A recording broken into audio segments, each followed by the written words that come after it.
Je ne pouvais pas bouger pour l'ajuster. J'avais du mal à reprendre mon souffle. Sa paume appuyait sur mon dos, me dirigeant fermement. J'ai ravalé un bruit qui n'était pas vraiment de la douleur. Pas vraiment. Ça me brûlait, mais pas assez pour l'arrêter. Je me suis appuyée en arrière plus fort. J'avais passé des années sans être touchée. Et puis, j'ai permis cela. Chers spectateurs, êtes-vous prêts à découvrir un amour qui défie les attentes? Kamenkans. Maya n'avait pas prévu de compagnie ce soir-là.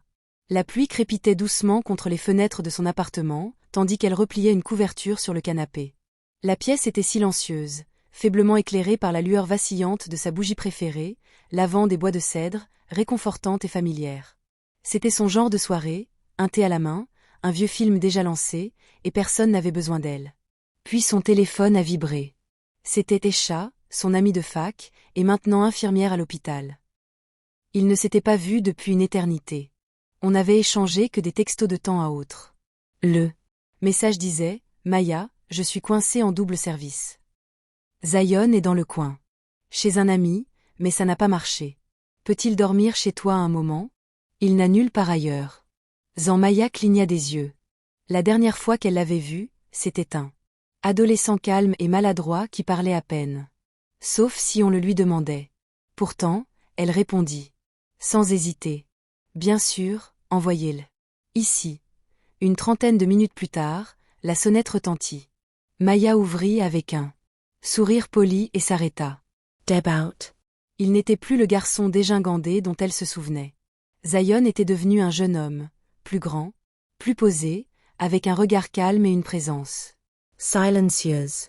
Un sweat à capuche gris, les mains dans les poches et un petit sourire respectueux. « Salut, tante Maya », dit-il d'une voix plus grave que dans ses souvenirs. Zion. Souffla-t-elle, sa surprise sincère. « Waouh, je n'aurais pas deviné que c'était toi. » Elle s'écarta. « Entrez. Vous devez être fatigué. » Il hocha la tête, jetant un coup d'œil autour de lui en entrant. « On se sent paisible ici. Comme les murs. Expirez. » Il rit doucement. C'est une façon poétique de dire que c'est petit. Et plein de bougies. Il sourit en s'asseyant sur le canapé. Elle lui offrit du thé, qu'il accepta, et, peu après, ils étaient côte à côte. À regarder Casablanca. Ça avait déjà commencé, mais cela ne semblait pas le déranger. D'abord, Maya se sentit gênée. Elle avait presque 20 ans de plus, et recevait le fils d'une amie. Mais quelque chose dans son immobilité, sa façon de regarder l'écran sans chercher son téléphone ni s'agiter, la mettait mal à l'aise, d'une manière qui n'était pas gênante, juste inhabituelle. « J'aime ça », murmura Zion. « Ça me semble sincère. »« C'est pour ça que j'adore ça », répondit Maya. « Ça ne se précipite pas. Ça laisse les choses aller. » Il se tourna vers elle, comme on le fait. Elle cligna des yeux. « Qu'est-ce que tu veux dire? On ne force pas les choses. On les laisse se dérouler. C'est rare. » Maya ne répondit pas.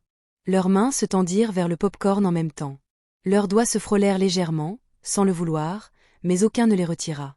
Une subtile conscience passa entre eux, inexprimée, mais ressentie. Elle se dit que c'était de la nostalgie, ou le calme, ou la chaleur du thé. Mais quelque chose avait changé. À la fin du film, ils ne parlèrent pas tout de suite. Le silence était profond, pas gênant. Maya garda les yeux rivés sur le générique, essayant de ne pas trop réfléchir. « Je devrais y aller », dit Zion en vérifiant l'heure. « Il est tard », répondit-elle. « Tu es le bienveno. » La chambre d'amis est prête. Il hésita. « Merci, mais est-ce que ça te dirait qu'on discute davantage? » Ce silence m'a manqué. Bien sûr. Elle le conduisit à la cuisine où une lampe basse projetait une douce lueur. Ils s'assirent l'un en face de l'autre, tenant des tasses de thé. Je ne pensais pas me sentir aussi à l'aise, admit Zion. Pourquoi pas? J'ai haussé les épaules. Je me suis dit que tu me verrais toujours comme le fils des chats, ou juste le type discret dans un coin. Elle a ri. J'ai changé tes couches, tu sais. S'il te plaît, ne me le rappelle pas. Il a ri aussi, baissant la tête. Son rire s'est estompé et quelque chose dans son regard a changé. Ça va? A-t-elle demandé. Il a marqué une pause. Je suppose que je suis juste à la dérive. Finer. L'école a un peu fonctionné. Rien ne va. Je fais toujours ce que je suis censé faire, mais je ne me sens moi-même nulle part. Maya écoutait tranquillement. Cela faisait si longtemps que personne ne lui avait parlé avec une telle honnêteté. La plupart des gens n'ont pas compris, dit-elle. Même quand ils font semblant. Et toi? Elle réfléchit un instant. Moi, si. Puis la vie a changé et maintenant, je suis encore en train d'apprendre qui je suis. Leurs regards se croisèrent juste une seconde de plus qu'ils n'auraient dû. Je peux respirer ici, dit Zion doucement, comme si je n'avais pas besoin de faire semblant. Elle ne répondit pas, mais quelque chose en elle réveilla ce sentiment de calme. Elle le ressentait aussi. Je devrais dormir, dit-il en se tenant sur le seuil. Il marqua une pause. Je suis content que ce soit toi qui aies ouvert la porte ce soir. Bonne nuit. Zion. Maya. Resta assise à la table de la cuisine longtemps après son départ. Son thé était encore chaud. Ce n'était rien, juste une visite, juste une conversation. Mais ses mains se souvenaient encore. Des siennes. Sa voix résonnait encore. Dans sa poitrine. Le matin arriva lentement. « Tout va bien ici? » demanda-t-il nonchalamment en feuilletant le dossier. « Oui, docteur, » je répondis rapidement en reculant. « Monsieur Darnell est prêt. » Je ne jetai pas un regard en arrière. Je sortis discrètement, mais le cœur battant, même avec la porte fermée derrière moi, le sentiment d'être mal à l'aise persistait. Plus tard dans l'après-midi, j'étais assis au poste des infirmières Kentucky à consulter les dossiers des patients lorsqu'un message de la réception apparut. Monsieur Darnell avait demandé l'infirmière Hilla pour le suivi de demain. J'avais l'estomac noué. Pourquoi moi? Était-ce parce qu'il se sentait mal à l'aise et qu'il voulait se familiariser avec lui? Ou bien quelque chose d'autre se tramait-il sous la surface? Le lendemain, je me tenais à nouveau devant sa salle d'examen. J'inspirais pour me préparer, puis je frappais. En entrant, son regard croisa le mien. Son attitude avait changé. La gêne de la veille avait disparu. Il semblait plus sûr de lui. « J'ai pensé à vous, » dit-il avec un léger sourire. Mon pouls s'accéléra. « Commençons par votre examen, Monsieur Darnell, » ai-je répondu sur un ton purement professionnel. Mais son regard est resté immobile. Même pendant que je posais les sondes et vérifiais ses constantes, je sentais qu'il m'observait, non pas comme un patient, mais comme quelqu'un d'autre. Quelque chose en moi me criait « Ce n'est pas normal ». Le lendemain matin, j'ai essayé de me convaincre que je dramatisais, qu'il était peut-être simplement gêné et qu'il ne voulait rien dire. Puis la situation s'est reproduite. 10h00, nouveau message. Monsieur Darnell est prêt.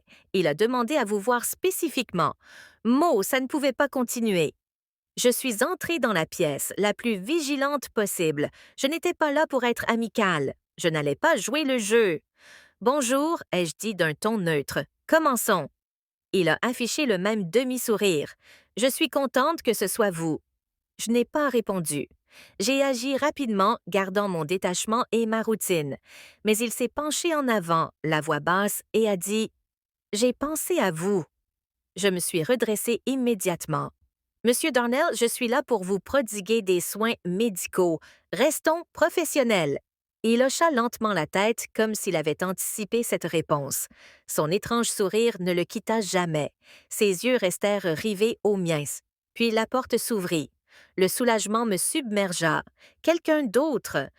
Peut-être un témoin, mais ce n'était pas le médecin. C'était une femme, la quarantaine, élégamment vêtue, le regard alerte. Ni membre du personnel, ni patiente. « Est-ce que je suis en train de déranger quelque chose? » demanda-t-elle. Monsieur Darnell tressaillit. « À peine, mais suffisamment. »« Non, pas du tout.